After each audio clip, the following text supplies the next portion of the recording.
Hello friends, welcome to powerful learning. இந்த வீடியோவில் நம்முடைய சப்போர்ட்டர் ஆர்சி ரிமோட் கண்ட்ரோல் காருக்கு கோட் ஏதாச்சும் இருந்தால் சொல்லுங்கன்னு மாதிரி கேட்டிருக்காங்க. ஸோ பேசிக்காக அவங்க ஆர்சி காருக்கு ப்ரோக்ராம் பண்ணுறதுக்காக கேட்டிருக்காங்க. நம்ம இந்த வீடியோவில் ஆர்டினோ வச்சும் பார்க்க போகிறோம், ப்ளஸ் எக்ஸைட்டிங்காக இன்னும் நிறைய டாப்பிக்கில் இருக்கிற மாதிரி தான் பார்க்க போகிறோம். எல்லாமே உங்களுக்கு ஃப்ரீ ஓப்பன் சோர்ஸாக தான் இருக்குது. நீங்கள் உங்களுடைய ப்ராஜெக்ட்ஸ்க்கு வேணாலுமே யூஸ் பண்ணிக்கலாம், ப்ளஸ் நீங்கள் ஸ்கில்ஸ் டெவலப் பண்ணாலுமே யூஸ் பண்ணிக்கலாம். வீடியோவை ஸ்கிப் பண்ணாமல் பாருங்கள். சப்போஸ் இந்த வீடியோவை பார்க்குறதுக்கு உங்களுக்கு டைம் இல்லை, நீங்கள் ரொம்ப பிஸியாக இருக்கீங்கிற டைமில் யூடியூப்லேயே பார்த்தீங்கன்னா செட்டிங்ஸில் ப்ளேபேக் ஸ்பீட்னு ஒரு ஆப்ஷன் இருக்குது. அதை 2x ஸ்பீடில் வச்சு பாருங்கள். ஸோ தட் நீங்கள் ஒரு 8 மினிட்ஸ் வீடியோவை 4 மினிட்ஸ்லேயே பார்த்து முடிச்சிடலாம். ஸ்கிப் பண்ணாமல் பார்த்தா தான் நான் என்ன சொல்ல வரேங்கிற அண்டர்ஸ்டாண்டிங் இருக்கும். அரைகுறையாக பார்த்துட்டு கமெண்ட் ப்ளீஸ் பண்ணாதீங்க. நான் உங்களுக்கு காமிக்கக்கூடிய எல்லா கோடுமே GitHubல தான் இருக்குது. நீங்கள் GitHubல ஒரு அக்கௌண்ட் க்ரியேட் பண்ணி வச்சுக்கோங்க. ரொம்பவே யூஸ்ஃபுல்லாக இருக்கும். ஒரு வெர்ஷன் கண்ட்ரோல்னே சொல்லலாம். நீங்கள் வந்துட்டு DevOps போகிறீங்கனாலுமே அதுலேயும் இந்த வெர்ஷன் கண்ட்ரோலில் ரொம்ப ஃபேமஸாக வருது. So majority of the people கொஞ்சம் ஈஸியாக ஓப்பன் சோர்ஸாக இருக்கிறது இந்த GitHubன்னு சொல்லலாம். நீங்கள் வந்துட்டு டெவலப்மெண்ட் சைடு போகணும்னு நினைக்கிறீங்கன்னா என்னுடைய சஜஷன் என்னென்னு கேட்டிங்கன்னா, ஃபஸ்ட் நீங்கள் வந்துட்டு இந்த வெர்ஷன் கண்ட்ரோலை தெரிஞ்சு வச்சுக்கிட்டா ரொம்பவே ஹெல்ப்ஃபுல்லாக இருக்கும். அதுக்கப்புறம் தான் நீங்கள் இந்த ஜீரா, கான்ஃப்ளூவன்ஸ் இந்த மாதிரி எக்ஸ்ட்ரா திங்ஸை தெரிஞ்சு வச்சுக்கலான்னு சொல்லுவேன். சப்போஸ் நீங்கள் ஃப்ரெஷ்ஷாக இருக்கீங்க, உங்களுக்கு ரெஸ்யூமே எப்படி ப்ரிப்பேர் பண்ணுறதுன்னு தெரியலனா, நான் வந்துட்டு காலேஜ் படிக்கும்போது என்னுடைய பிளேஸ்மெண்ட்ஸ் எல்லாம் எனக்கு எப்படி கைட் பண்ணாங்களோ அது மூலிமா நான் ஒரு ரெஸ்யூமே மேக் பண்ணி 8 கம்பெனிஸில் ப்ளேஸ் ஆயிருந்தேன். அதுக்கான வீடியோ வேணால் இங்கே கமெண்ட்டில் கேளுங்க, நான் உங்களுக்கு ரிப்ளை பண்ணுறேன். ஸோ இப்போது ஃபஸ்ட் பாயிண்ட் இப்போலேருந்து ஒரு 2 நிமிஷத்துக்கு ஸ்கிப் பண்ணாதீங்க, பிகாஸ் ரொம்ப இம்பார்ட்டன்ட் பாயிண்ட் தான் சொல்ல போகிறேன். ஃபஸ்ட் பார்த்தீங்கன்னா நீங்கள் GitHubல ஒரு அக்கௌண்ட் மட்டும் க்ரியேட் பண்ணி வச்சுக்கோங்க. அதுக்கப்புறம் இன்னொரு பாயிண்ட் நீங்கள் என்ன நோட் பண்ணணும்னா, இதில் இருக்கக்கூடிய எல்லா ப்ராஜெக்ட்டுமே ஓப்பன் சோர்ஸ் தான். நீங்கள் காசு கட்டணுங்கிற அவசியம்லாம் எதுவுமே கிடையாது. இன்டர்நெட் கனெக்ஷன் மட்டும் ப்ராப்பராக இருந்துச்சுனாவே போதும். நீங்கள் ஃபர்தராக இதில் ப்ரொசீட் பண்ணிக்கலாம். தேர்ட் பாயிண்ட் பார்த்தீங்கன்னா, ஃபஸ்ட்டு வந்துட்டு நீங்கள் இதில் ஒரு அக்கௌண்ட் க்ரியேட் பண்ணியிருப்பீங்களா, அந்த க்ரியேட் பண்ண அக்கௌண்ட்டுக்கு உங்களுக்கு எந்த ப்ராஜெக்ட் வேணுமோ அந்த ப்ராஜெக்ட் எப்படி நம்ம ஆன்லைனில் கொண்டு வரலாங்கிற மாதிரி தான் பார்க்க போகிறோம். சிம்பிளாக சொல்லணும்னா, ஆத்தர் அப்லோட் பண்ணியிருக்கிற அந்த ரெப்பாசிட்டரியை உங்களுடைய ஆன்லைன் அக்கௌண்ட்டுக்கு கீழே நீங்கள் எப்படி க்ளோன் பண்ணலாம், இல்லை ஃபோர்க் பண்ணலாங்கிறத இப்போ பார்க்க போகிறோம். ஃபார் எக்ஸாம்பிள், இந்த அட்டானமஸ் ஆர்சி காருங்கிற இந்த ஒரு ப்ராஜெக்ட் ரெப்பாசிட்டரி எடுத்துக்கிட்டிங்கன்னா, இப்போ வரையும் 102 ஃபோர்க் இருக்குது. அதாவது 102 அக்கௌண்ட்லேருந்து இந்த ப்ராஜெக்டை எடுத்திருக்காங்கன்னு இருக்கலாம். அப்படி இல்லாட்டி ஒரே அக்கௌண்ட்டில் இருக்கவங்க கூட டெலீட் பண்ணிட்டு அகெயின் இந்த ப்ராஜெக்டை எடுத்திருக்காங்களாவும் இருக்கலாம். பட் அந்த ஃபோர்க்குக்கு என்ன மீனிங்னு பார்த்தீங்கன்னா, இந்த ஒரு ப்ராஜெக்டை 102 டைம்ஸ் அவங்களுடைய லோக்கல் அக்கௌண்ட்டுக்கு எடுத்திருக்காங்கிற மாதிரி தான் அர்த்தம். ஸோ நீங்கள் இதை கிளிக் பண்ணிங்கன்னா இந்த ஹோல் ப்ராஜெக்ட் உங்களுடைய யூசர் நேம் கீழே வரும். ஃபார் எக்ஸாம்பிள், உங்களுக்கு யூசர் நேம் ஏபிசினா ஃபோர்க் பண்ணக்கப்புறம் ABC/AutonomoursRC கார்னு வரும். ஸோ ஃபோர்க்குன்னு கிளிக் பண்ணும்போது ஒரு கப்பல் ஆஃப் கொஸ்டின்ஸ் கேட்கும். அது ரொம்ப ஈஸியாக தான் இருக்கும். செலக்ட் அண்ட் ஓனர்னு கேட்கும். சப்போஸ் நீங்கள் மல்டிபிள் அக்கௌண்ட் வச்சுருந்தா அதுக்கப்புறம் நீங்கள் ஃபர்தராக ப்ரொசீட் பண்ணிக்கலாம். நெக்ஸ்ட் இதில் பார்த்தீங்கன்னா, எப்படி உங்களுடைய லோக்கல் சிஸ்டமில் இந்த ப்ராஜெக்டை கொண்டு வரலாங்கிறத பார்க்கலாம். அதுக்கு நீங்கள் இந்த க்ரீன் கலர் பட்டனை கிளிக் பண்ணிக்கோங்க. மொத்தம் 3 வழி இருக்குது. ஃபர்ஸ்ட் வழி பார்த்தீங்கன்னா, இதில் உங்களுக்கு GitHub டெஸ்க்டாப்புங்கிற அப்ளிகேஷன் நீங்கள் தனியாக உங்களுடைய லேப்டாப் ஒரு பிசியில் இன்ஸ்டால் பண்ணி வச்சுருந்தீங்கன்னா ரொம்பவே யூஸ்ஃபுல்லாக இருக்கும். ஏன்னு கேட்டிங்கன்னா, நீங்கள் இந்த GitHub டெஸ்க்டாப்பை இன்ஸ்டால் பண்ணக்கப்புறம் அது உங்களுடைய ஐடியலி எதுனாலும் சரி, விஷுவல் ஸ்டுடியோ கோட் நான் ப்ரிஃபர் பண்ணுவேன். சப்போஸ் நீங்கள் அதை லிங்க் பண்ணியிருந்தீங்கன்னா, இங்கே விஷுவல் ஸ்டுடியோ கோடில் எந்த ஃபைல் டெலிட் பண்ணுறீங்க, இல்லை எந்த லைனில் எந்த வேர்ட் சேஞ்ச் பண்ணுறீங்க, எந்த கோட் சேஞ்ச் பண்ணுறீங்கிறதெல்லாம் கிளியராகவே நீங்கள் ட்ராக் பண்ணிக்கலாம் GitHub டெஸ்க்டாப் மூலியமாக. அதே மாதிரி நீங்கள் ஒரு ரெப்பாசிட்டரி உங்களோட லோக்கல் சிஸ்டமில் எடுத்துக்கணும்னு நினச்சாலுமே GitHub டெஸ்க்டாப் ஹெல்ப் மூலியமாக நீங்கள் ஈஸியாக பண்ணிக்கலாம்.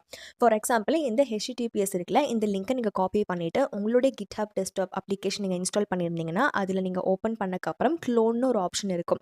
அதை கிளிக் பண்ணி இந்த URL காப்பி பேஸ்ட் பண்ணக்கப்புறம் நீங்கள் ஃபர்தர் கொஸ்டின்ஸ் கேட்குறதுலாம் நீங்கள் கொடுத்துக்கலாம். அதாவது உங்களுடைய லோக்கல்லே வச்சுக்கிறீங்களா, இல்லை உங்களுடைய பேரண்ட் ரெப்பாசிட்டரிக்கு நீங்கள் வந்துட்டு கோட் சேஞ்சஸை கான்ட்ரிபியூட் பண்ண போகிறீங்களாங்கிற மாதிரி தான் கேட்கும்.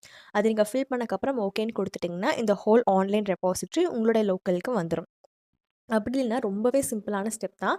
டவுன்லோட் ஜிப்னு இருக்குல்ல, ஜிப் ஃபைலில் டவுன்லோட் ஆகும். நீங்கள் ஒவ்வொரு ஃபோல்டராக அன்சிப் பண்ணி, இல்லை ஹோல் ஃபோல்டராக சப் ஃபோல்டர்ஸ் எல்லாமே டோட்டலாக அன்சிப் பண்ணி உங்களுக்கு எந்த கோடிங் என்விரான்மெண்ட் பிடிச்சிருக்கோ அதில் நீங்கள் இம்போர்ட் பண்ணி ஒர்க் பண்ண ஆரம்பிச்சிக்கலாம். இல்லை உங்களுக்கு வந்துட்டு இந்த GitHubோடைய கமெண்ட்லாம் உங்களுக்கு தெரியும், இந்த மர்ஜ், செக் அவுட்டு, புல் புஷ் இந்த மாதிரி உங்களுக்கு நிறைய கமெண்ட்லாம் தெரியும் அப்படின்னு சொல்லும்போது நீங்கள் ரெப்போ க்ளோனுங்கிற கமெண்ட் மூலியமாக இந்த ஹோல் ப்ராஜெக்ட் உங்களுடைய லோக்கல் இப்போ வரையும் எப்படி நம்மளுடைய அக்கௌண்ட்டில் ஆன்லைன் ரெப்பாசிட்டரியாக கொண்டு வரலான்னு பார்த்துருக்கோம். பார்த்துருக்கோம். லோக்கல்ல எப்படி கொண்டு வரலான்னு பார்த்துருக்கோம். நெக்ஸ்ட்டு நீங்கள் எந்த ப்ராஜெக்ட் எடுக்கிறதா இருந்தாலும் சரி, முக்கியமா நோட்டீஸ் பண்ண வேண்டியது என்ன ப்ரோகிராமிங் லாங்குவேஜஸ்ல இருக்கு, எத்தனை ஆத்தர்ஸ் கான்ட்ரிபியூட் பண்ணியிருக்காங்க, ரீட்மீ ஃபைல் அது ரொம்ப ரொம்ப இம்பார்ட்டன்ட். ஏன்னு கேட்டிங்கன்னா, மோஸ்ட் ஆஃப் தி டைம்ஸ் இந்த ப்ராஜெக்ட் அப்லோட் பண்ணியிருக்கிற ஆத்தரே எப்படி நம்ம அந்த ப்ராஜெக்ட்டை ரன் பண்ணணும், இல்லை எப்படி க்ளோன் பண்ணணும், என்னென்ன செட்டப்லாம் தேவைப்படுது, அதோட பெனிஃபிட்ஸ் என்ன, டிஸ்அட்வான்டேஜஸ் என்ன, ரியல் டைமாக ஒரு இப்போ இது வந்துட்டு ஆர்சி கார்னு வச்சுக்கலாம். ரியல் டைமாக ஆர்சி கார் ஓடுறது இந்த மாதிரி சம்டைம்ஸில் வீடியோ கூட எம்பெட் பண்ணியிருப்பாங்க. பட் இம்பார்ட்டன்ட் பாயிண்ட், எல்லா ஆத்தரும் ரீட்மீ ஃபைலில் இதை அப்லோட் பண்ணியிருக்கணுங்கிற நெசசரி கிடையாது. இது எப்படி எல்லா டீச்சர்ஸும் நமக்கு வந்துட்டு ஸ்பூன் ஃபீட் பண்ண மாட்டாங்க. அதே மாதிரி தான் இங்கேயுமே. இப்போ இங்கே கான்ட்ரிபியூட்டர்ஸ்னு பார்த்தீங்கன்னா மொத்தம் 2 டெவலப்பர்ஸ் இதில் இருந்திருக்காங்க. நீட்டாக என்னென்ன ஃபைல்ஸுங்கிறதையும் கொடுத்துருக்காங்க. 100% இது பைத்தான் லாங்குவேஜஸில் தான் இருக்குது. இன்கேஸ் உங்களுக்கு வேறு ஏதாச்சும் ஒரு லாங்குவேஜில் இருக்குனாலுமே நோ ப்ராப்ளம். நிறைய ப்ராஜெக்ட்ஸ் இருக்குது, நான் உங்களுக்கு காமிக்கிறேன். ஸோ இதில் பார்த்தீங்கன்னா ரீட்மீ ஃபைலில் ஆட்டோனமஸ் ஆர்சி கார்னு போட்டு இந்த ப்ராஜெக்டோடைய ஓவர்வியூ மட்டும் கொடுத்துருக்காங்க. அப்புறம் கான்ஃபிகரேஷன் ஒரு கிளியரான டயக்ராம் மென்ஷன் பண்ணியிருக்காங்க.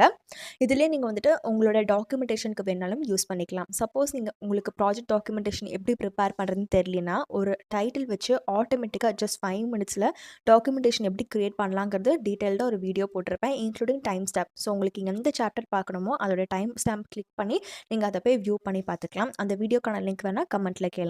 இப்போ இவங்களே பார்த்தீங்கன்னா செட்டப்புக்கும் கொடுத்துருக்காங்க. பைத்தானோடைய அந்த ஃபைல் இது பாத் காப்பி பண்ணுறதுக்கும் கொடுத்துருக்காங்க. அதே மாதிரி ஒவ்வொரு தனியாக எப்படி நம்ம ட்ரெயின் பண்ணணும், எப்படி நம்ம ரன் பண்ணணுங்கிற மாதிரி தனித்தனியாக இருக்குது. ஸோ இந்த அபவுட் ப்ராஜெக்ட்ஸில் இருந்து நீங்கள் வேணும்னா ஃபர்தராக பார்த்துக்கலாம். இந்த ஆர்சி காருங்கிற டைட்டிலுக்கு மட்டும் 164 பப்ளிக் ரெபாசிட்டரிஸ் இருக்குது. அதாவது 164 டிஃப்ரெண்ட் ப்ராஜெக்ட்ஸ் இருக்குது. சில ப்ராஜெக்ட் எடுக்கக்கூடிய ஃபீச்சர்ஸ் உங்களுக்கு சேமாக தெரியலாம்.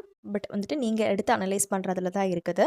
ஸோ ஒவ்வொரு ப்ராஜெக்ட்டும் டிஃப்ரெண்ட் ஆத்தர்ஸ் தான் அப்லோட் பண்ணியிருக்காங்க. ஒவ்வொரு ப்ராஜெக்ட்லேயும் எது மெஜாரிட்டியான லாங்குவேஜாக யூஸ் பண்ணியிருக்காங்கிறதையும் நீங்கள் பார்க்கலாம். ஃபார் எக்ஸாம்பிள் இதுக்கு C++ இருக்குது.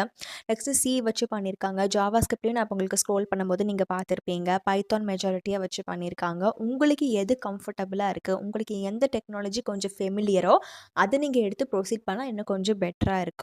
ஸோ ஒன்ஸ் நீங்கள் அப்படியே டவுன்லோட் பண்ணி பிளைண்டாக ரன் பண்ணுறதுக்கு பதிலாக அதில் கோட்லாம் என்ன மாதிரி ஒர்க் ஆகுதுங்கிறதையும் பார்த்துக்கலாம். சப்போஸ் உங்களுக்கு கோட் எக்ஸ்ப்ளனேஷன் உங்களுடைய ப்ராஜெக்ட் கைட் ஹெல்ப் பண்ணல, இல்லை உங்களுக்கு சொல்லிக் கொடுக்கலாங்கிற சமயத்தில் உங்களுக்கு நோ அதர் கோ நீங்கள் ChatGPT வேணால் யூஸ் பண்ணிக்கலாம். இந்த ஒரு ப்ராஜெக்ட்டுக்கு பார்த்தீங்கன்னா ஜாவா மெயினாக யூஸ் பண்ணியிருக்காங்க. இந்த மாதிரி நிறையா இருக்குது. நான் இப்போ உங்களுக்கு நெக்ஸ்ட்டு ஆர்டினோ பேஸ் பண்ணதை காமிக்கிறேன். நெக்ஸ்ட் பார்த்தீங்கன்னா ஆர்டினோ ஆர்சி கார்க்கானது இங்கே டீட்டெயில்டாக இங்கே மென்ஷன் பண்ணியிருக்காங்க. எல்லா ஃபோல்டர்ஸும் நீங்கள் கிளியராகவே பார்க்கலாம். ரீட்மீ ஃபைலையும் கொடுத்துருக்காங்க. ஆர்டினோ வச்சு எப்படி நம்ம ப்ளூடூத் மூலியமாக கம்யூனிகேட் பண்ணி இது பண்ணலாம். அந்த பேட்ரி ஒரு பவர் பேங்க் அதெல்லாம் நீங்கள் எவ்வளோ கெப்பாசிட்டியில் வாங்கணும். கார் ஸ்ட்ரக்சர் வந்துட்டு அப்படி ஒரு இமேஜினேஷன் கொடுத்துருக்காங்க. சப்போஸ் உங்களுக்கு அது கிரியேட் பண்ண தெரியலனா you can use ChatGPT. Joystick, bluetooth அது எல்லாமே கிளியராக சாஃப்ட்வேர் இன்ஸ்ட்ரக்ஷன் ஸ்ட்ரக்சர்ஸோட உங்களுக்கு மென்ஷன் பண்ணியிருக்காங்க. நீங்கள் இங்கேருந்து எடுத்து பார்க்கலாம். நெக்ஸ்ட்டு ரிமோட் கண்ட்ரோல்னு பார்க்கும்போது ரிமோட் கண்ட்ரோல் கரெக்டாக மொத்தம் 17 பப்ளிக் ரெபாசிட்டரிஸ் இருக்குங்கிறத கொடுத்துருக்காங்க. ஒவ்வொரு இதுலேயுமே உங்களுக்கு மெஜாரிட்டி எந்த ப்ரோக்ராமிங் இருக்கோ அதுதான் மென்ஷன் ஆயிருக்கு. இப்போ நான் உங்களுக்கு கம்ப்ளீட்டாக அது எப்படி நம்ம டவுன்லோட் பண்ணணும், எப்படி ரன் பண்ணணும், என்னென்ன திங்ஸ்லாம் இம்பார்ட்டன்ட் நீங்கள் செக் பண்ணணுங்கிறதையும் சொல்லியிருக்கேன். இந்த வீடியோவில் காமிச்சு இந்த எல்லா ஃப்ரீ ப்ராஜெக்ட் வித் சோர்ஸ் கோடுக்கான ரெபாசிட்டரிஸ் லிங்க் ஆர் கம்பைன் பண்ணியிருக்கிற லிங்க் உங்களுக்கு டிஸ்கிரிப்ஷனில் இருக்குது. வீடியோ டைட்டில் கீழே மோர்னோர் ஆப்ஷன் கிளியராக மென்ஷன் பண்ணியிருக்கோம். அதை கிளிக் பண்ணுங்கள். திருப்பி மோர்னோர் ஆப்ஷன் வரும். அதில் லிங்க் டு அப்ளைல இந்த ஆக்சஸ் பண்ணுறதுக்கான எல்லா ப்ராஜெக்ட்ஸுக்கும் ப்ரொவைட் பண்ணியிருப்பேன். கடைசி வரையும் பார்த்துருந்தவங்களுக்கு மட்டும் தேங்க்ஸ் ஃபார் வாட்சிங்.